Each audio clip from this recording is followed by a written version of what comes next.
Oke, pagi hari ini mari kita sama-sama lihat tema firman Tuhan yang di sana. Tuhan memiliki rancangan yang terbaik bagi Anda dan saya. Sebelum saya pergi ke situ, mari kita lihat, perhatikan terlebih dahulu bagaimana, kenapa dikatakan Tuhan memiliki rancangan yang terbaik bagi Anda dan saya. Karena memang demikian pada mulanya rencana Tuhan dalam hidup saudara dan saya. Rencana Tuhan pada manusia pertama, Adam dan Hawa, waktu Tuhan menciptakan mereka dan menempatkan di Taman Eden, itu adalah rancangan yang terbaik, di mana pada waktu itu sebenarnya waktu mereka ditempatkan di Taman Eden, mereka sebenarnya hidup dalam kelimpahan, ya, hidup dengan penuh kelimpahan. Kelimpahan apa? Bukan hanya limpah. Kalau kita sekarang bilang berkelimpahan itu kita pikir itu berlimpah-limpah, banyak duit, banyak harta. Tidak. Berlimpah-limpah maksudnya hidup dalam kelimpahan. Adam dan Hawa waktu mereka ada di Taman Eden, mereka hidup dengan tidak ada perasaan seperti yang kita rasa hari ini. Oke, mereka, hubungan mereka dengan Tuhan baik, tidak merasa apa itu sedih, sepi, tidak merasa apa itu benci, susah, bekerja seperti mana kita hari ini bekerja keras, ya.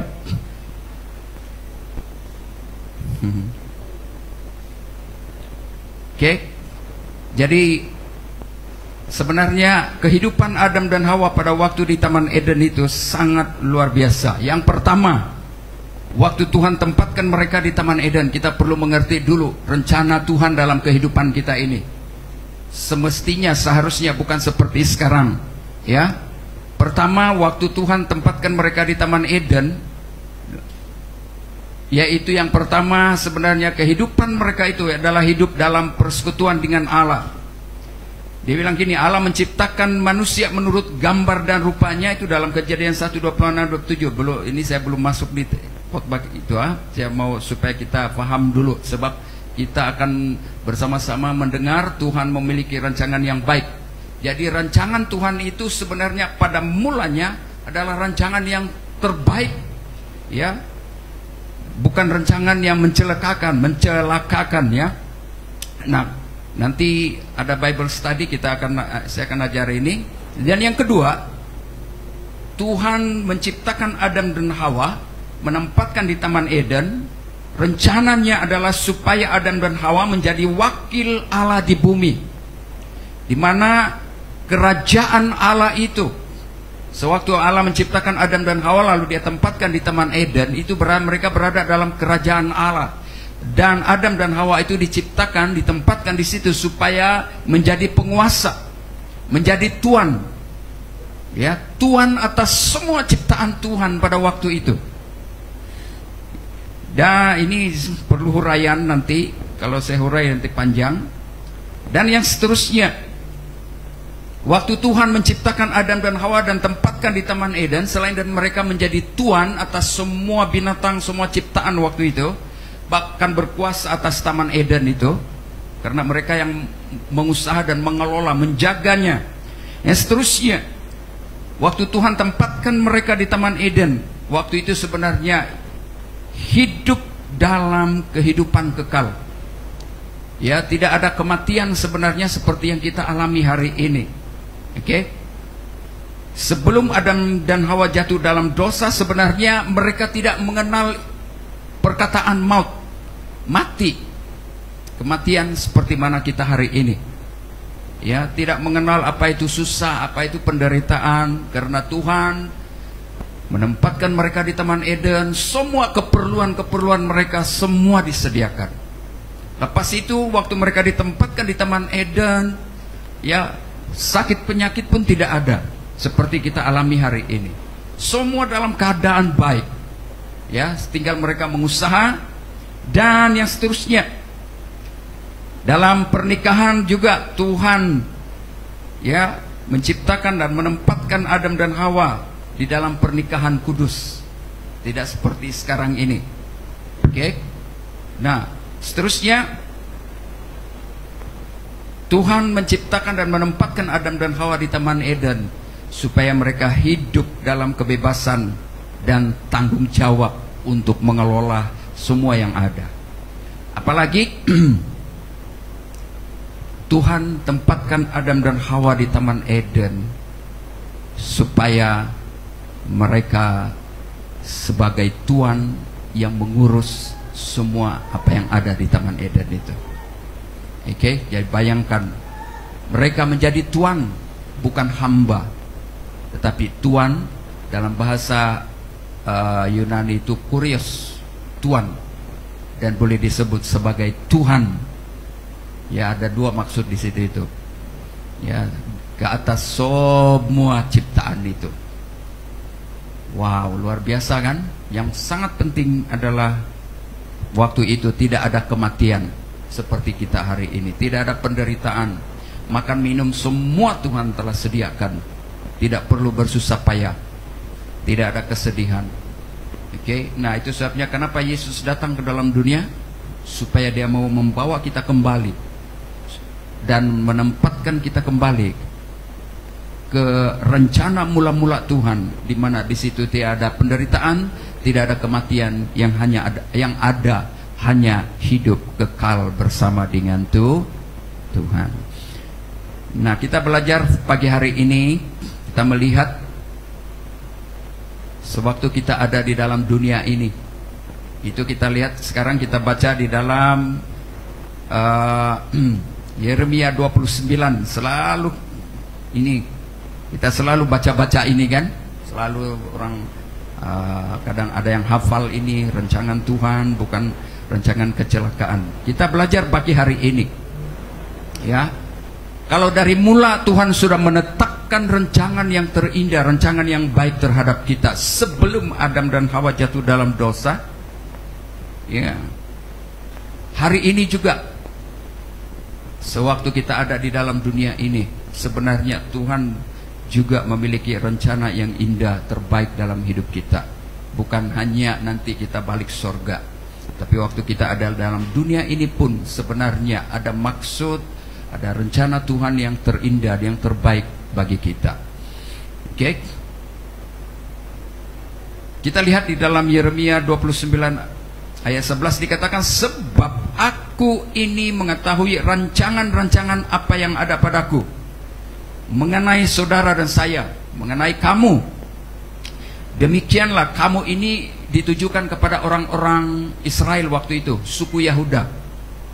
Oke, nanti kita lihat daripada sejarah, cerita, latar belakang, maksudnya dari mana cerita ini. Ayat 11 ini, kenapa dia berkata, aku ini mengetahui rancangan-rancangan apa yang ada padaku mengenai kamu, demikianlah firman Tuhan, yaitu rancangan damai sejahtera dan bukan rancangan kecelakaan. Kecelakaan maksudnya menghancurkan, membuat Anda merosot, membuat Anda dan saya hidup terpuruk, hidup sengsara, hidup menderita. Bukan itu sebenarnya rencana Tuhan. Tapi karena Adam dan Hawa memilih kehendak sendiri untuk memilih hidup sendiri dengan melanggar perintah Tuhan, memakan buah larangan, itu tentang buah pengetahuan tentang yang baik dan yang jahat. Oke, maksudnya waktu Adam dan Hawa mengambil buah itu, Hawa, dan memberikan kepada Adam, maksudnya adalah manusia itu sendiri memilih hidup mereka, ya, pilih untuk hidup sendiri, mau mengatur diri sendiri. Dan inilah kehidupan manusia hari ini, tidak mau kembali kepada penciptanya, tidak mau tunduk, tidak mau taat kepada Tuhan, mau hidup untuk diri sendiri. Kau, saya. Wah. Semua saya berhasil, ini semua usaha saya, semua saya punya usaha kerja keras saya, betul. Tapi kita lihat dari mana Anda dan saya, mata kita, mulut kita, kaki kita, tangan kita, semua organ-organ yang ada dalam tubuh kita, kita yang bikin gak sendiri? Bukan, semua datang dari Tuhan. Semua Tuhan yang buat. Oke, seterusnya. Damai sejahtera dan bukan rancangan kecelakaan, untuk memberikan kepadamu hari depan yang penuh harapan. Ini kata-kata Tuhan kepada bangsa Israel, yaitu suku Yahuda. Nah, Hari ini saudara, banyak orang hidup dengan kebingungan. Kenapa?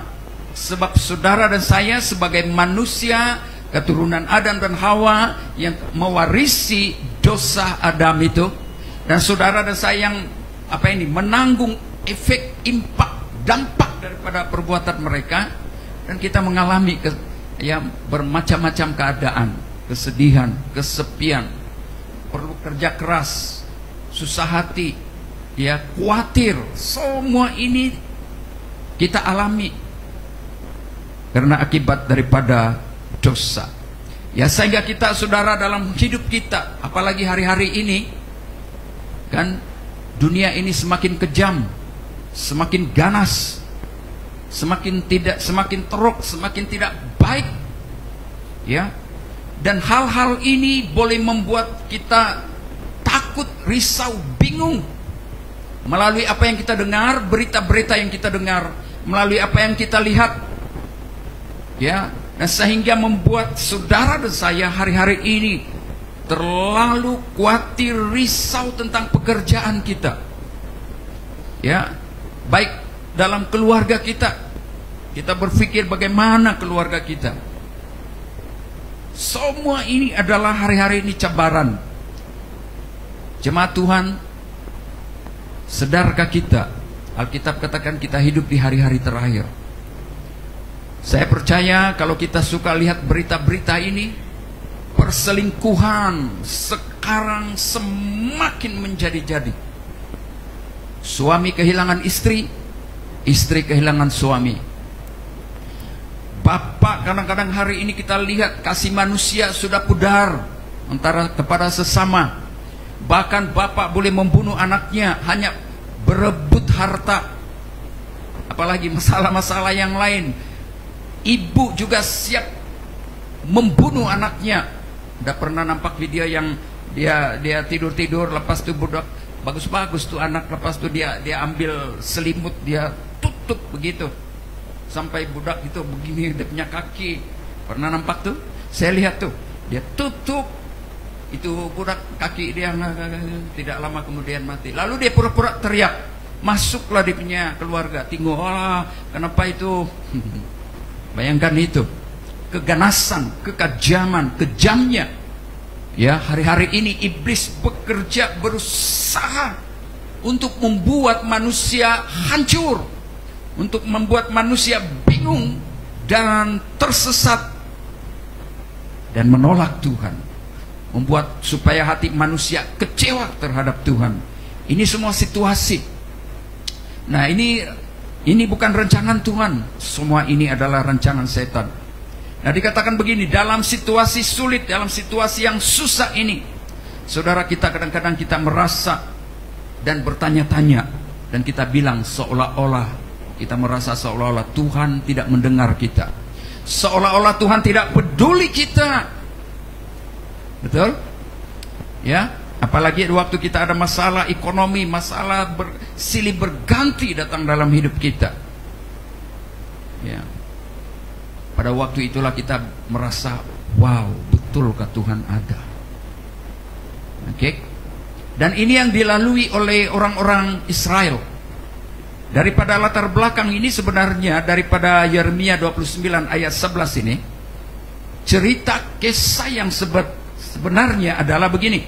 Bangsa Yahuda sedang berada dalam pembuangan. Mereka ditawan oleh Nebukadnezar, yang disebut kalau hari ini orang penyembah berhala. Dan Nebukadnezar ini adalah seorang raja, seorang penguasa yang hebat, memiliki askar tentara yang wow. Dan waktu itu, pada zaman itu, kekuasaan Nebukadnezar adalah seorang yang berkuasa, maksudnya yang paling kuat dalam seluruh pemerintahan. Dan dia tawan setiap negeri, termasuk Israel, Yehuda, suku Yehuda. Di dalam ini ada dua disebut, satu Israel Utara, satu kalau yang di sebelah selatan itu disebut Yehuda, suku Yehuda.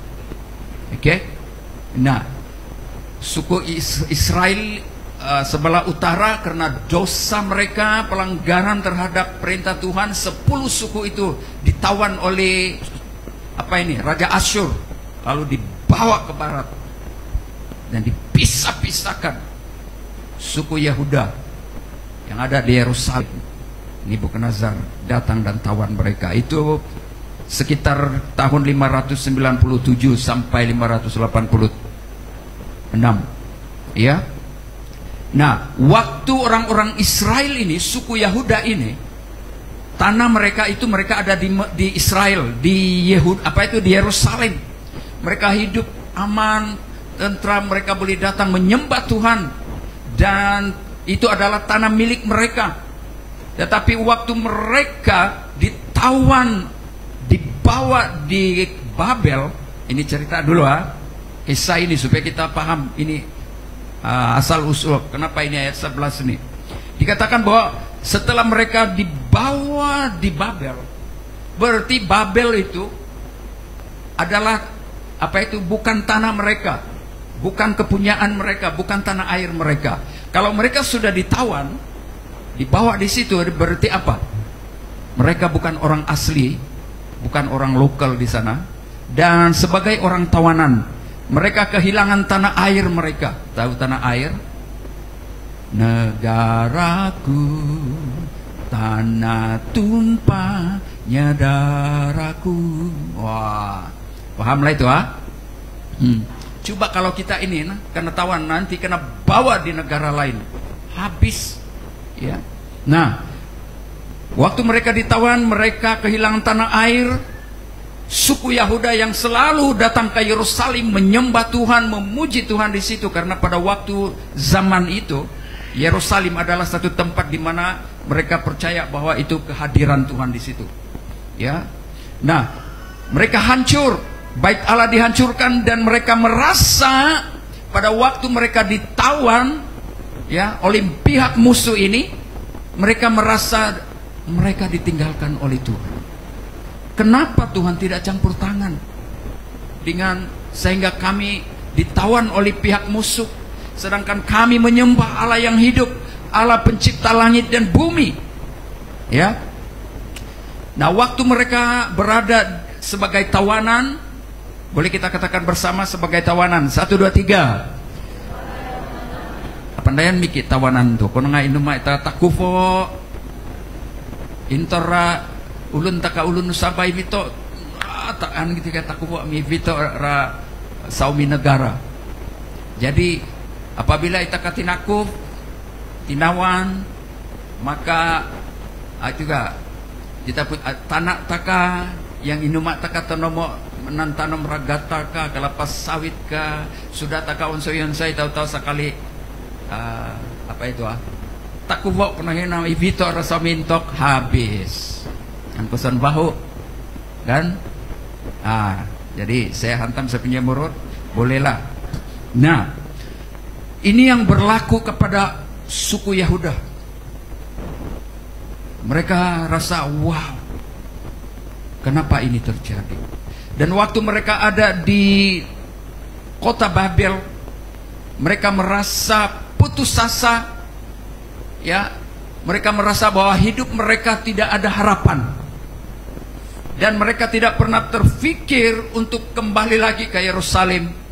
Mereka tidak pernah terfikir untuk boleh lagi seperti dulu, ya. Itu sebabnya waktu mereka ada di tanah Babel itu, mereka rindu kembali ke tanah air mereka.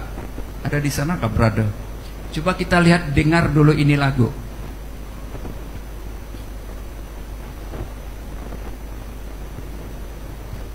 De de de de de de.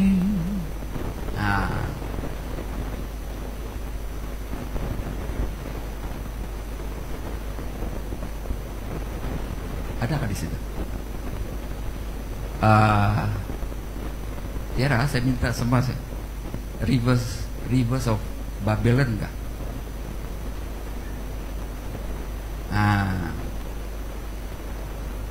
Dia ini lagu bukan lagu, mungkin kita pikir nih lagu-lagu biasa, lagu dunia. Dia bentuk macam reggae, atau dia dia punya apa itu, musik dia macam disco, tapi sebenarnya ini sebenarnya lagu diciptakan oleh ada satu kumpulan dan dinyanyi oleh siapa ini, Bonnie M.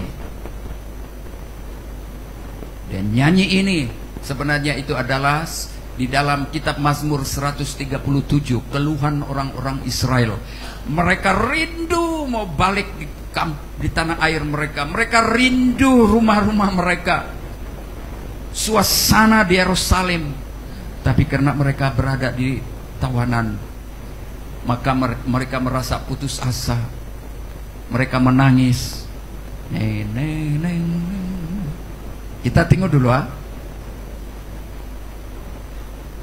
supaya kita paham ini. Oke?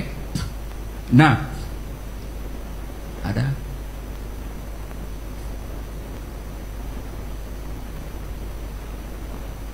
sabar-sabar, sabar-sabar kita,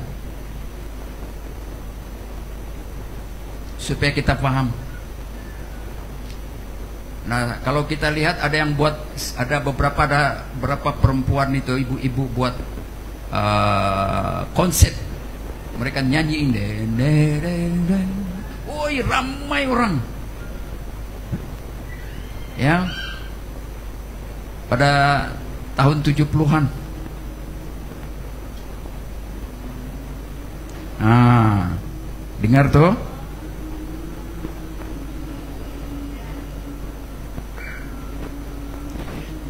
Asal-usul lagu ini diambil terus dari Mazmur 137 ayat 1 dan 4.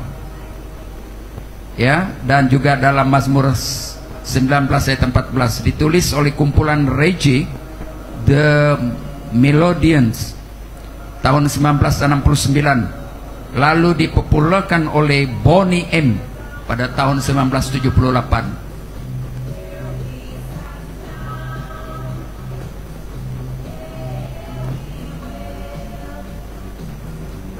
Siapa hidup dalam zaman ini? Kau tengok baju dia. Itulah hari demi hari, tahun demi tahun ada perubahan.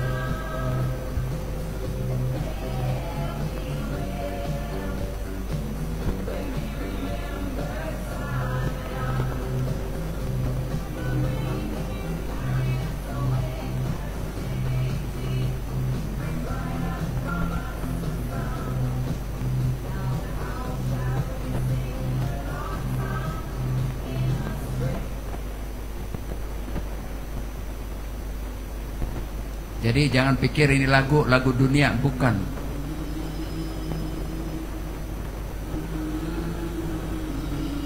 Jadi nanti balik di rumah nyanyi lain nih.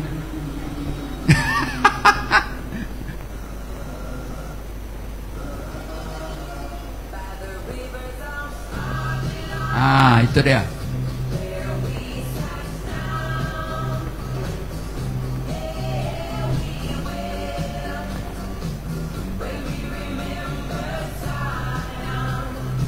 Zion itu Sion.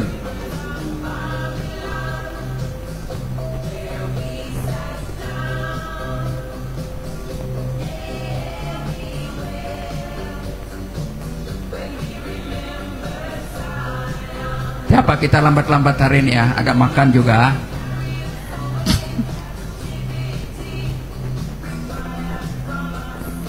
Ini seni kata dia. Nanti kita kasih tahu.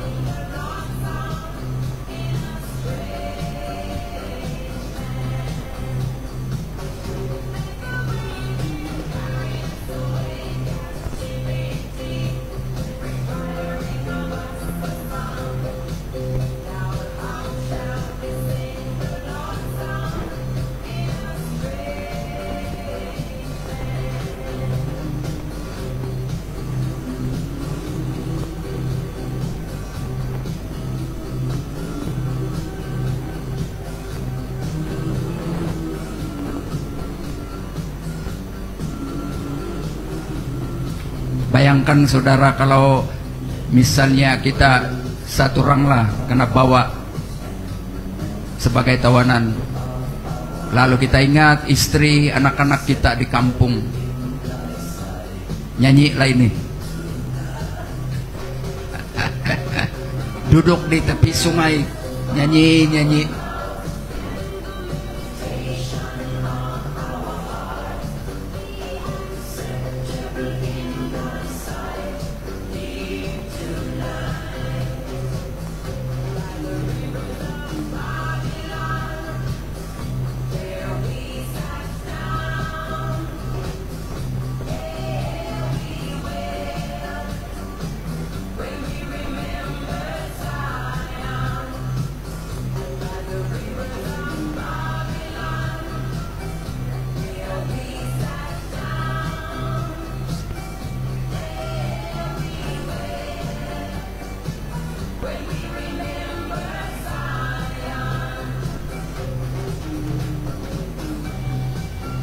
Oke, boleh saudara?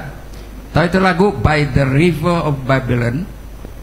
Dia we sit down, ye we weep. Maksudnya menggambarkan orang Yahudi yang dibawa sebagai tawanan ke Babel setelah Yerusalem dihancurkan 586 sebelum Masehi. Mereka duduk di tepi sungai Babel, yaitu Efrat atau Tigris. Mereka sambil menangis karena rindu akan tanah air mereka, rindu akan Sion, Yerusalem. Sion itu di Yerusalem ya.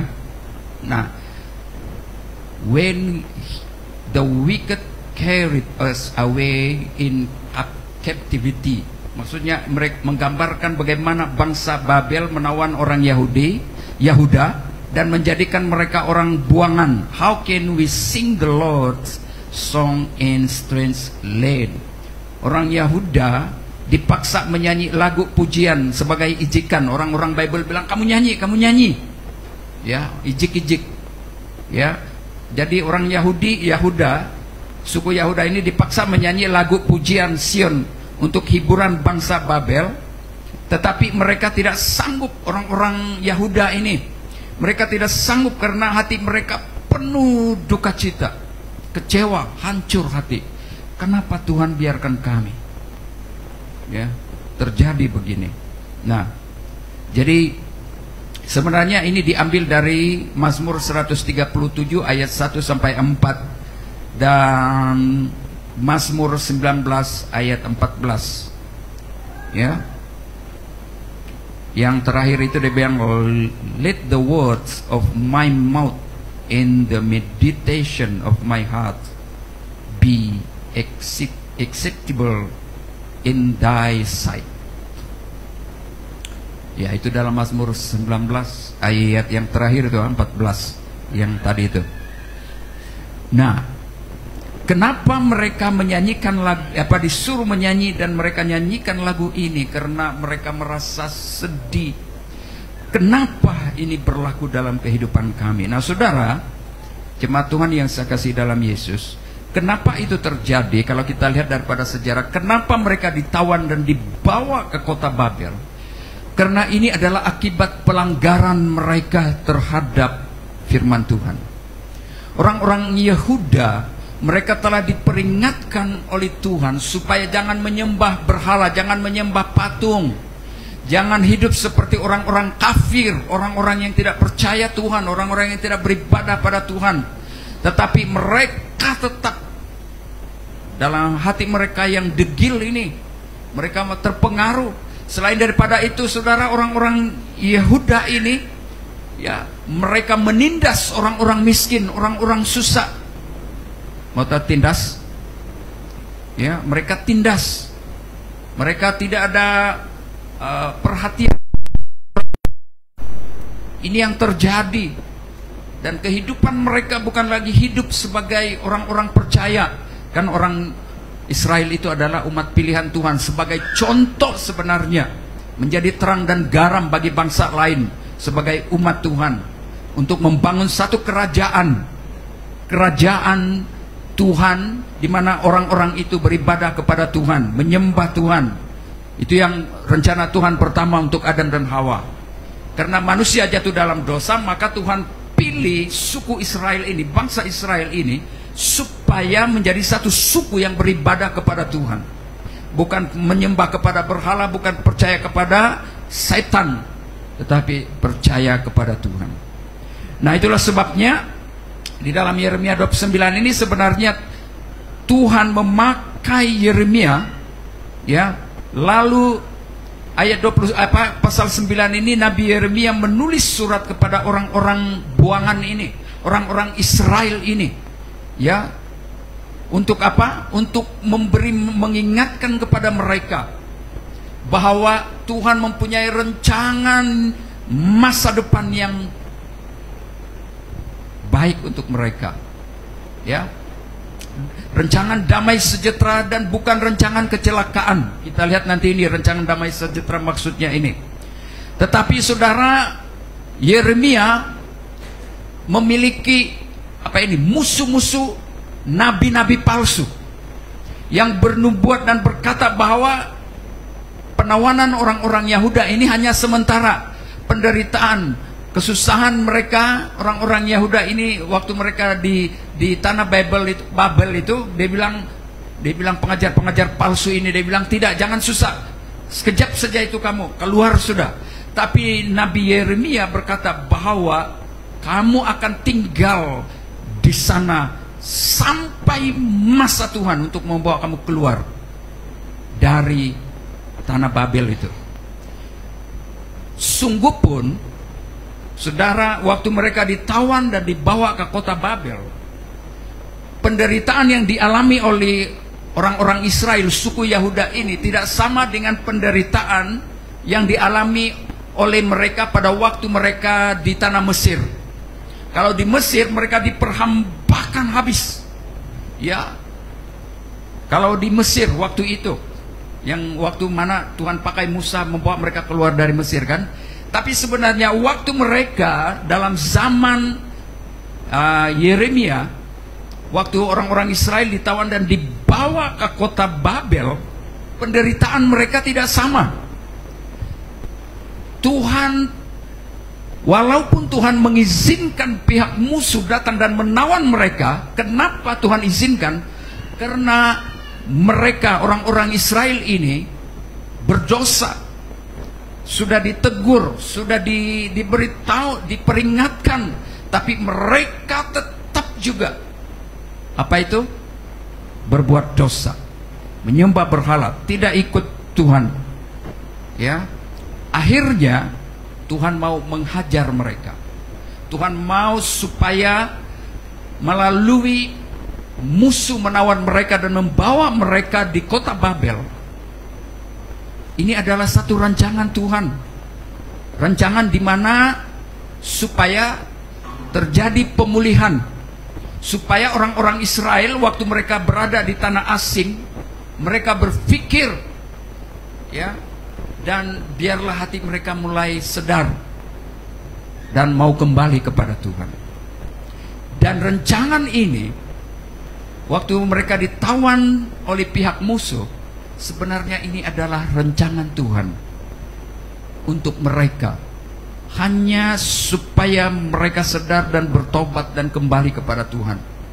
Nah saudara, waktu mereka ada di tanah Babel, nah dia katakan begini, ya, saya pergi kepada ini, dia bilang begini, ayat 11 tuh, ayat 11 aku mengetahui rancangan-rancangan.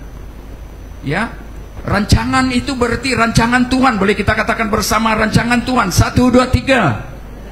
Sekali lagi, 1, 2, 3. Nah, kata rancangan, rencana atau rancangan itu maksudnya berarti pikiran, maksud atau rencana yang sudah ditetapkan oleh Tuhan bagi orang-orang Yehuda ini. Tuhan izinkan mereka ditawan. Waktu mereka ditawan dan disimpan di kota Babel, wow, Tuhan pelihara mereka sebenarnya. Macam mana caranya? Ya, maksudnya begini, artinya hidup umat Tuhan tidak terjadi secara kebetulan waktu mereka ditawan dan dibawa di kota Babel, tetapi ini semua diatur oleh Tuhan. Dan dikatakan yang seterusnya, rancangan damai sejahtera dan bukan kecelakaan. Berarti waktu mereka ditawan dan dibawa di kota Babel, itu adalah rancangan damai sejahtera dan bukan rancangan kecelakaan. Maksudnya dalam bahasa Ibrani damai sejahtera itu adalah shalom.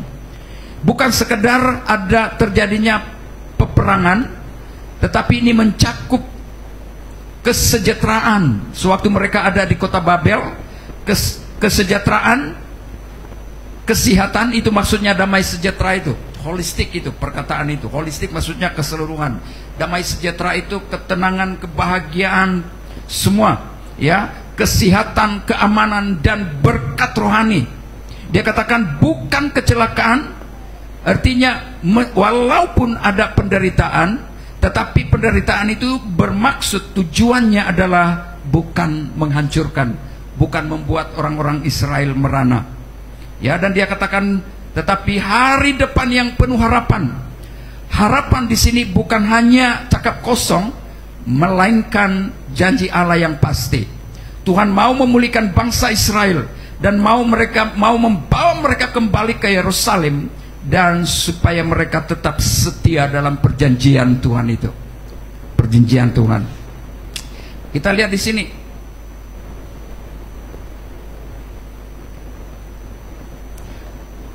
Dia bilang begini, rancangan Tuhan selalu lebih besar dari rencana kita.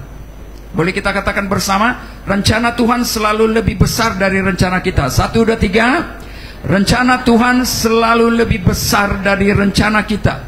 Ya, manusia seringkali ingin jalan pintas kalau dia mengalami penderitaan masalah. Ya, kita lihat di sini. Saya mau kasih harus saja. Dikatakan gini ya. Janji Tuhan berlaku pada konteks kesetiaan dan penantian orang-orang Israel. Orang Yahuda, suku Yahuda ini harus berada di kota Babel selama 70 tahun. Bayangkan itu, 70 tahun. Untuk apa? Supaya mereka belajar sabar dan percaya kepada Tuhan, percaya kepada bagaimana Tuhan bekerja di sebalik keadaan yang mereka alami. Tuhan bekerja di balik waktu. Dia bilang seterusnya, harapan sejati ada di dalam Tuhan, bukan keadaan. Sekali lagi, harapan sejati ada di dalam Tuhan, bukan keadaan. Keadaan maksudnya keadaan yang mereka alami itu.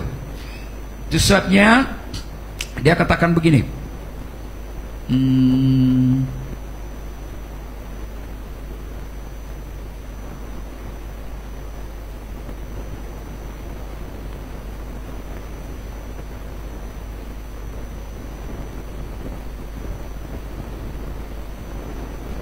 Saya terlipas ya.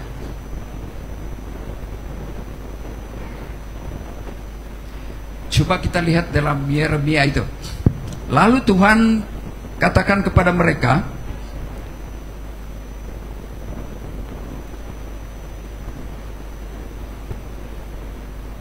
kita lihat dalam ayat yang keempat.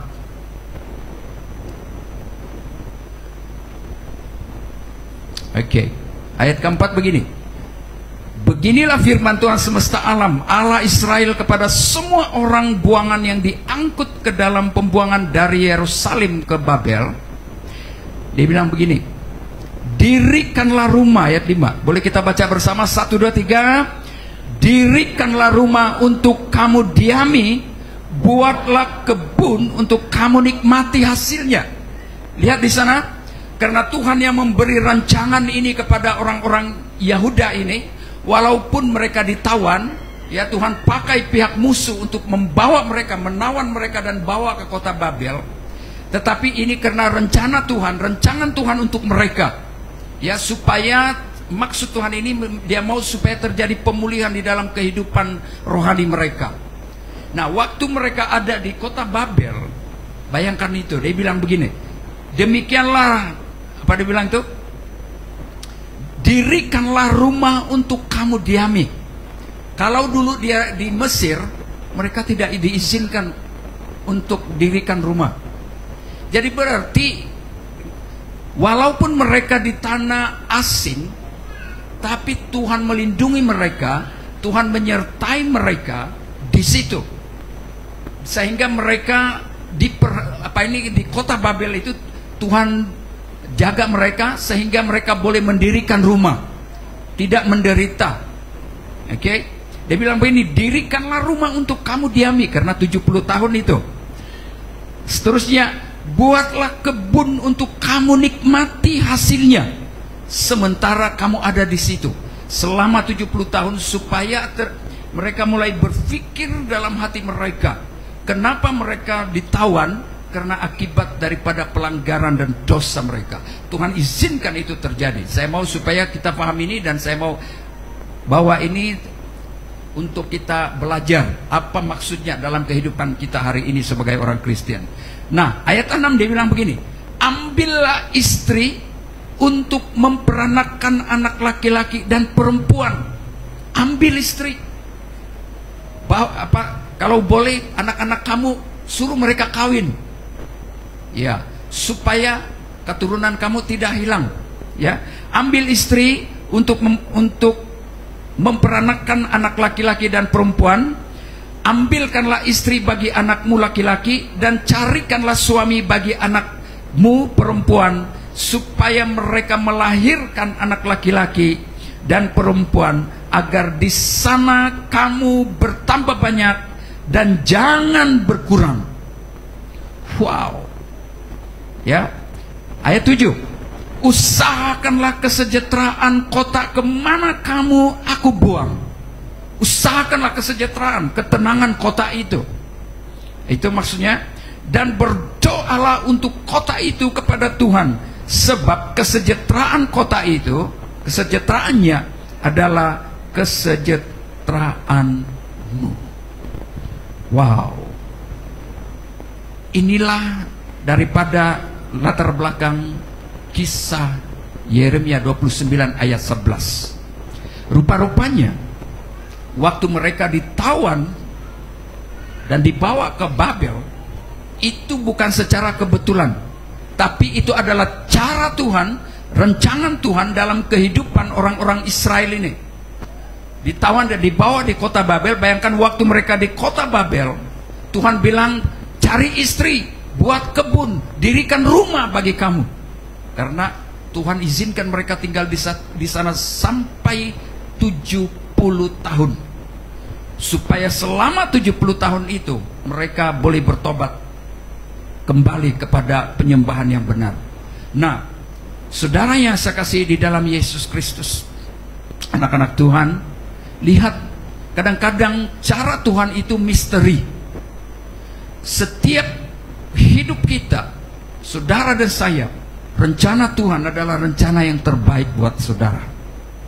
Ya, mungkinkah kalau kita lihat di sini, orang-orang Israel ditawan, diizinkan pihak musuh datang dan menawan mereka. Tapi ini bukan secara kebetulan, tapi Tuhan gerakkan pihak musuh untuk datang menawan mereka dan membawa sebagai tawanan. Apa yang dapat kita belajar di sini? Kalau Tuhan yang punya rencana dalam kehidupan kita, mungkin kita sama seperti orang-orang Israel.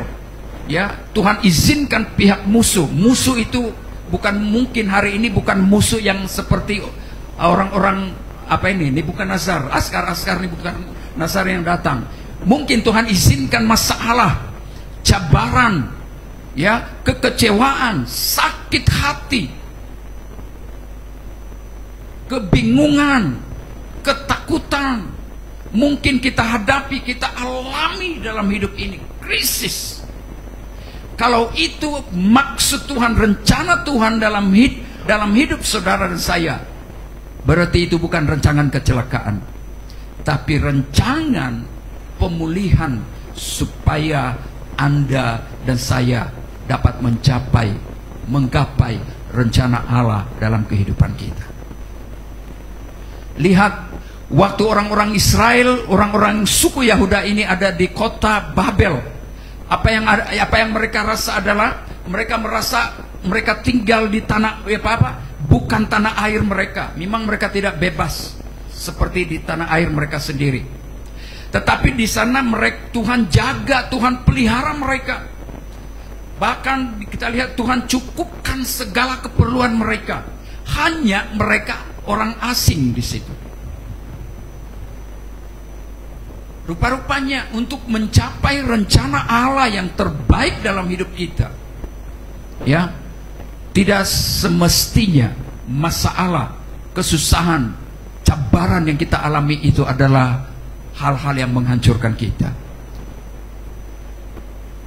Mungkin misalnya kalau kita seorang businessman atau businesswoman, waktu kita memulakan bisnis kita, ada banyak hal-hal yang kita hadapi. Mungkin masalah, mungkin tiba-tiba bankrupt dan sebagainya. Tapi kalau Anda dan saya mengetahui rencana Tuhan dalam kehidupan kita, ya, itu bukan rencana kecelakaan. Itu adalah proses untuk membuat Anda dan saya supaya mengetahui rencana Tuhan dalam hidup kita. Misalnya kalau kita berhadapan dengan cabaran masalah, kita perlu tanya, kenapa ini berlaku? Israel, suku Yahuda ditawan, dibawa ke kota Babel. Itu adalah akibat daripada dosa dan pelanggaran mereka. Tuhan izinkan pihak musuh datang menawan. Tetapi kalau Tuhan yang punya rencana itu untuk pembentukan pemulihan kita, Tuhan akan pelihara. Apapun tiba waktunya, maka kita akan melihat suatu terobosan. Nah, apa yang kita hadapi hari ini dalam hidup kita? Kita bekerja, ada saja cabaran, atau di rumah ada masalah saja, jangan persalahkan Tuhan. Coba tanya dia. Tanya Tuhan, Tuhan apa ini? Kenapa? Adakah dosa? Ada kayak ketidaktaatan saya yang membuat keluarga saya, membuat saya bingung, kacau semua ini. Saya mau bertobat, saya akui. Tuhan izinkan mereka berada sebagai tawanan di Babel hanya untuk rencana yang indah, rencana damai sejahtera buat mereka. Bukan rencana kecelakaan. Nah, saudara, dalam perjalanan hidup kekristenan kita,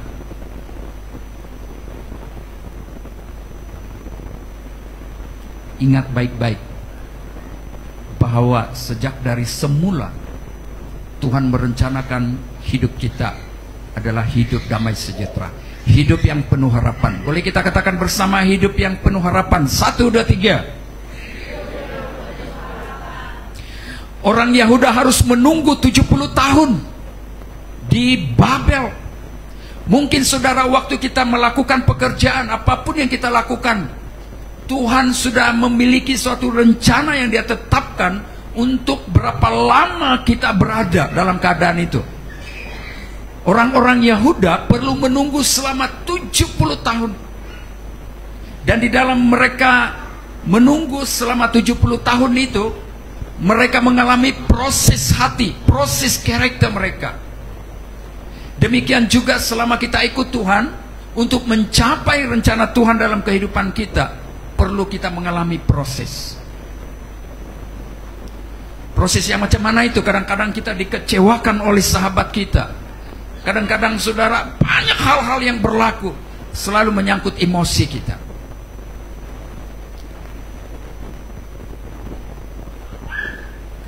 Semua ini ada maksud Tuhan. Berapa lama apa yang Anda dan saya hadapi di hari-hari ini? Ada? Mungkinkah itu proses yang dimana Tuhan sedang mempersiapkan kita pada satu rencana Tuhan yang Tuhan telah tetapkan di dalam kehidupan kita masing-masing. Contoh ya, macam mana saya mau beri contoh?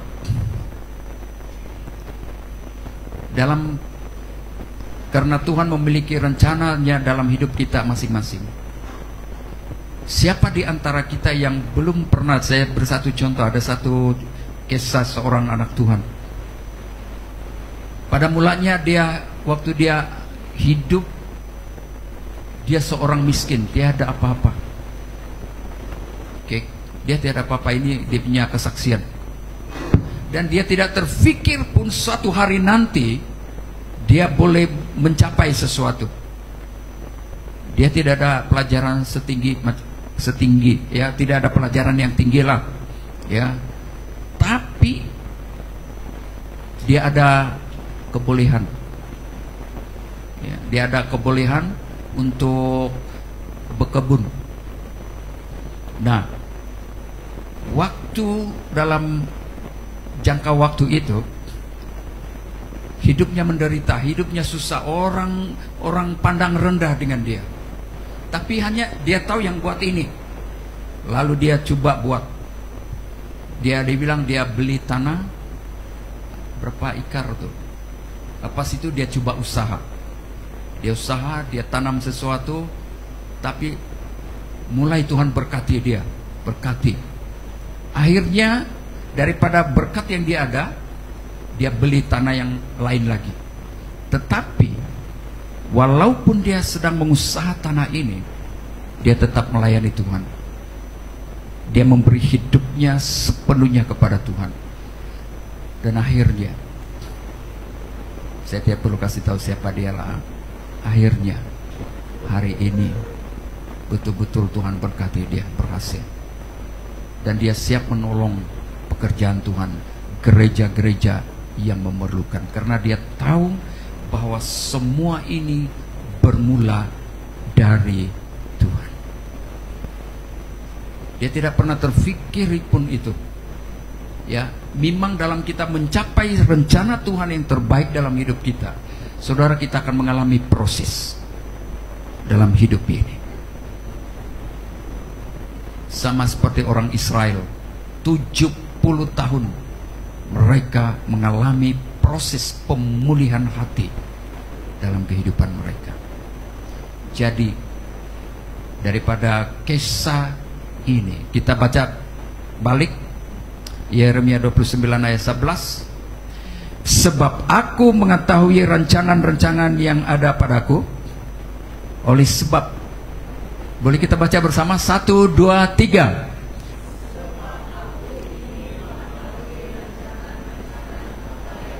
Sekejap, macam yang lambat kan. Sebab aku ini mengetahui, 1, 2, 3. Sebab aku ini mengetahui rancangan-rancangan apa yang ada padaku. Oke.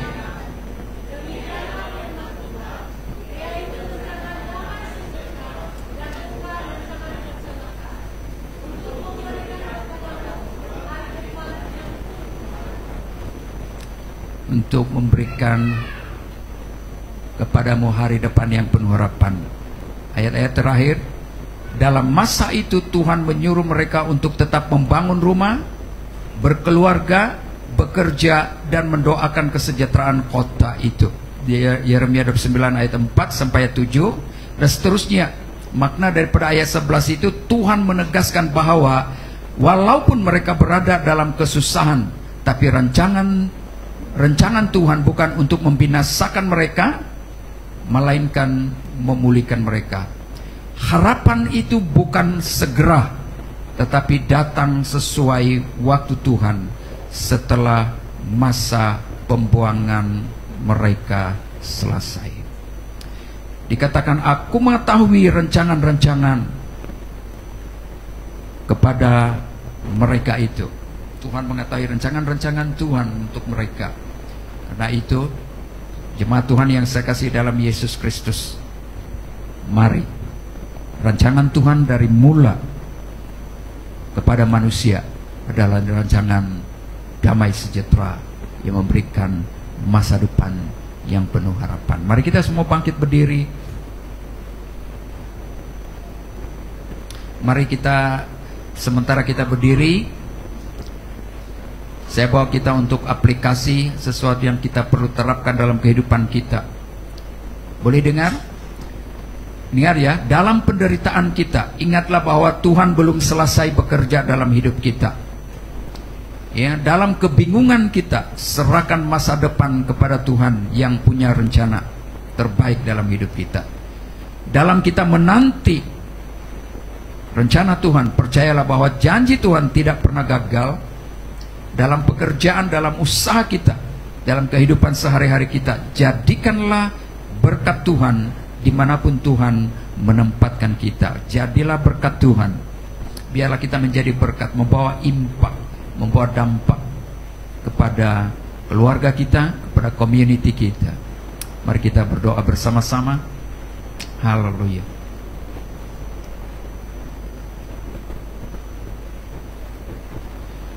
Yesus.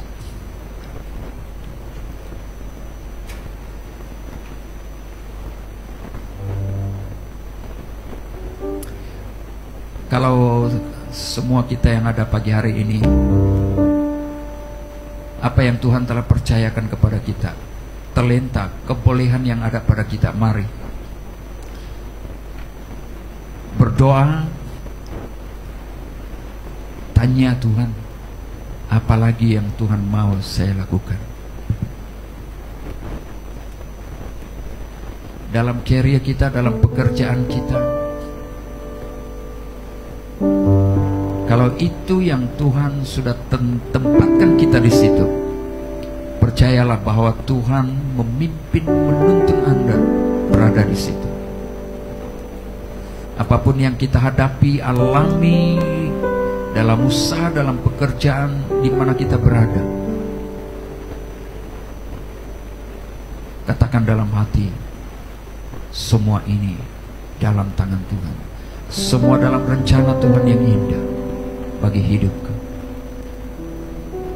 Terima kasih Yesus. Sejak semula Engkau memiliki rancangan yang terbaik dalam hidup kami. Kami dapat belajar bagaimana Tuhan mengizinkan pihak musuh datang dan menawan orang-orang Israel, suku Yehuda. Karena pada saat mereka tidak lagi mendengar peringatan-peringatan Tuhan, tidak lagi mentaati firman Tuhan, hidup mereka mulai terpesong. Meskipun Tuhan izinkan pihak musuh datang dan menawan mereka, tapi semua itu terjadi atas izin Tuhan. Kalau itu Tuhan izinkan, meskipun dalam mereka menghadapi penderitaan, kesedihan, kesepian, sehingga mereka menangis, sehingga mereka merasa mereka terbuang, terabai, merasa bahwa Tuhan tidak membela mereka. Itu bagi pihak manusia, karena tidak mengetahui rencana Tuhan. Kami belajar dari kisah ini Tuhan. Kalau Tuhan mengizinkan kami mengalami cebaran-cebaran hidup, biarlah kami memiliki hati roh yang peka dan berkata, kalau ini Tuhan izinkan sebagai memproses kehidupan untuk mencapai visi dan misi rencana Tuhan dalam hidup ini. Katakan, saya percaya pasti ada terobosan di dalam careerku, di dalam bisnis, dalam pelayanan, dalam apapun. Terima kasih Tuhan. Katakan, kalau hari-hari yang lalu saya merasa seolah-olah Tuhan tidak adil dalam hidupku, tidak, seolah-olah saya merasa berpikir Tuhan tidak adil dalam hubungan keluarga, dalam ekonomi, dalam pekerjaan, dan membiarkan, seolah-olah saya dibiarkan dalam hal ini. Hari ini, pada saat kita belajar penyebab daripada orang-orang suku Yehuda ini ditawan oleh pihak musuh, itu karena mereka tidak setia kepada Tuhan. Apapun yang kita hadapi hari-hari yang lalu, sehingga kita membuat berpikir bahwa kita tidak dapat berhasil dalam hidup ini, mungkinkah ada sebabnya? Tapi apapun yang berlaku, kalau itu rencana Tuhan, dalam kehidupan kita. Pasti ada jalan keluar, rancangan yang memberikan keberhasilan, damai sejahtera, rancangan yang bukan memberikan kecelakaan. Terima kasih Tuhan. Mari kita berdoa bersama-sama untuk diri kita masing-masing, untuk keluarga kita.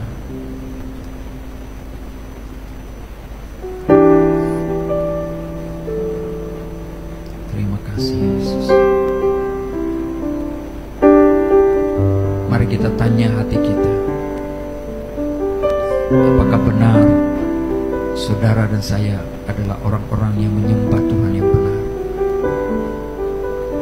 Orang yang menyembah Tuhan, orang yang ikut Tuhan betul-betul, hanya akan terlihat pada waktu, hanya akan kelihatan sewaktu dia mengalami masalah dan cabaran hidup. Semakin ada cabaran hidup, semakin ada masalah, dia semakin tampil bersinar, semakin kuat, semakin melayani Tuhan. Dan itu yang diajar oleh Tuhan kepada orang-orang Israel. Nah saudara, di tengah-tengah kita mengalami cabaran, waktu orang-orang Israel berada di tanah buangan, tanah orang asing, Tuhan bilang, ayo teruskan, buat rumah, dirikan rumah.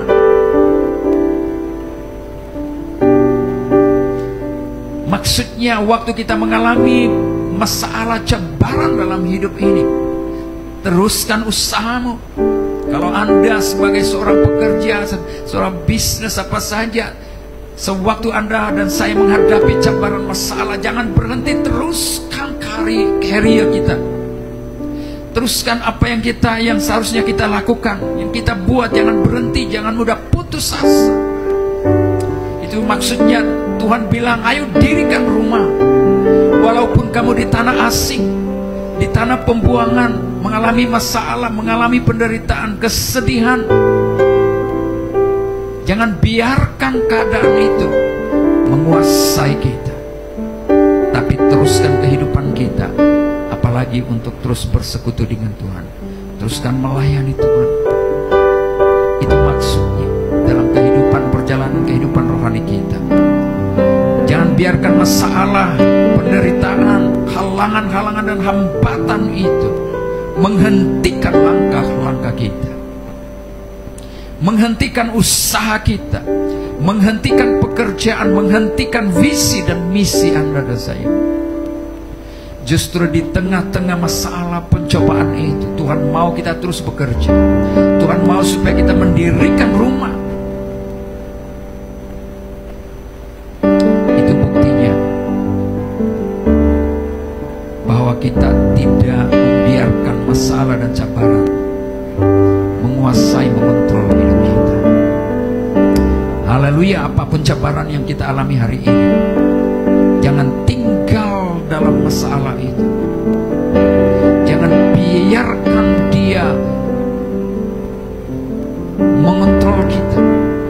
Jangan biarkan dia berdiam di dalam hati kita, di dalam diri kita, dalam hidup kita. Mari lepaskan itu. Jemaat Tuhan yang dikasihi Tuhan, sudah tidak ada masa untuk kita mensia-siakan hidup ini. Sudah tidak ada masa untuk membiarkan kejahatan mengontrol hidup kita. Masa ini adalah masa di mana kita mengejar kasih karunia Tuhan. Hidup kudus, hidup beribadah kepada Tuhan. Karena kita tidak tahu bila mana Tuhan datang dalam hidup kita. Ayo, mari kita katakan dalam hati kita, saya harus melayani Tuhan, berbuat baik. Kalau ada kesempatan-kesempatan, saya harus lakukan yang terbaik untuk Tuhan dan untuk sesamaku. Ampuni, lepaskan pengampunan kepada mereka yang menyakiti hati kita.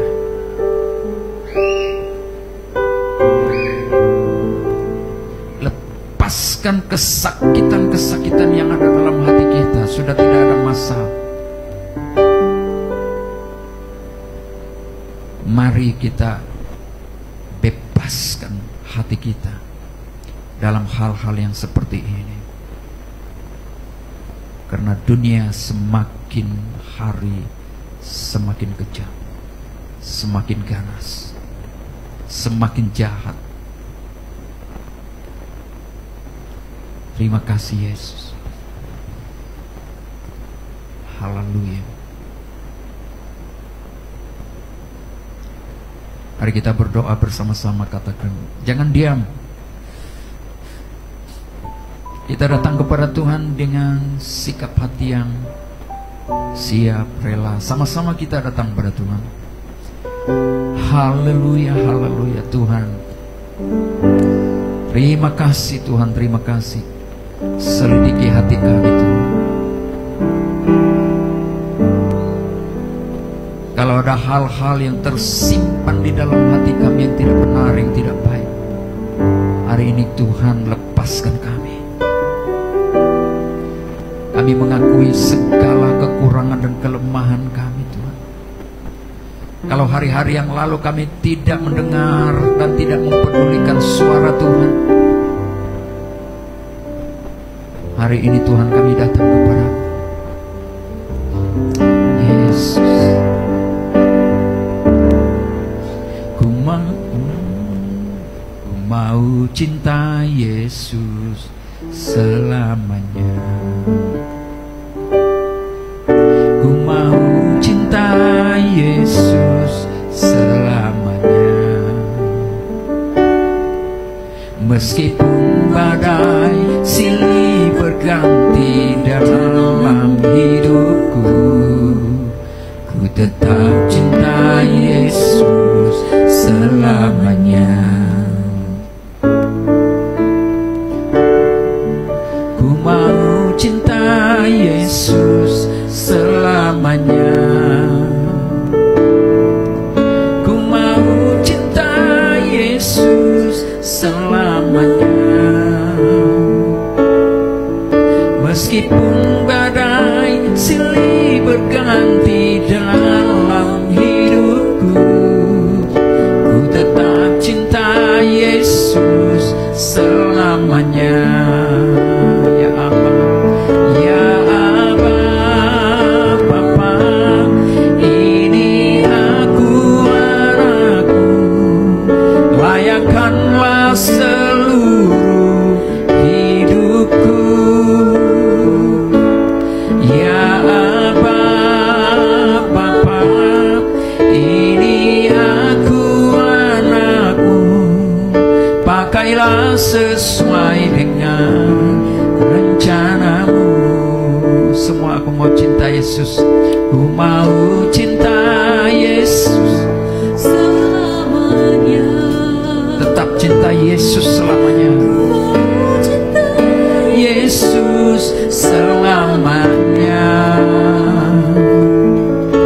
Meskipun badai silih berganti dalam hidupku, ku tetap cinta Yesus selamanya.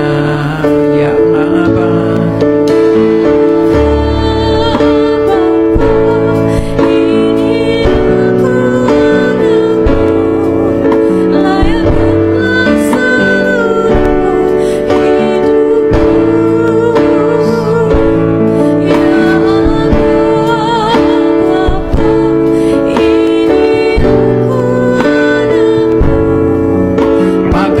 sesuai dengan rencanamu.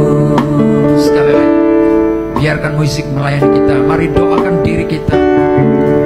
Katakan, Tuhan, saya percaya, saya berharga di mata-Mu. Apapun yang saya alami hari-hari yang lalu, kekecewaan, sakit hati, merasa seolah-olah Tuhan meninggalkan saya, tapi yang sebenarnya Tuhan tidak pernah meninggalkan saya. Dalam kesedihan, dalam cebaran-cebaran yang saya alami, ada masa-masa saya merasa seolah-olah di dalam pikiran ini saya dibiarkan, saya ditinggalkan. Mari berdoa, katakan, Tuhan, ini hidupku,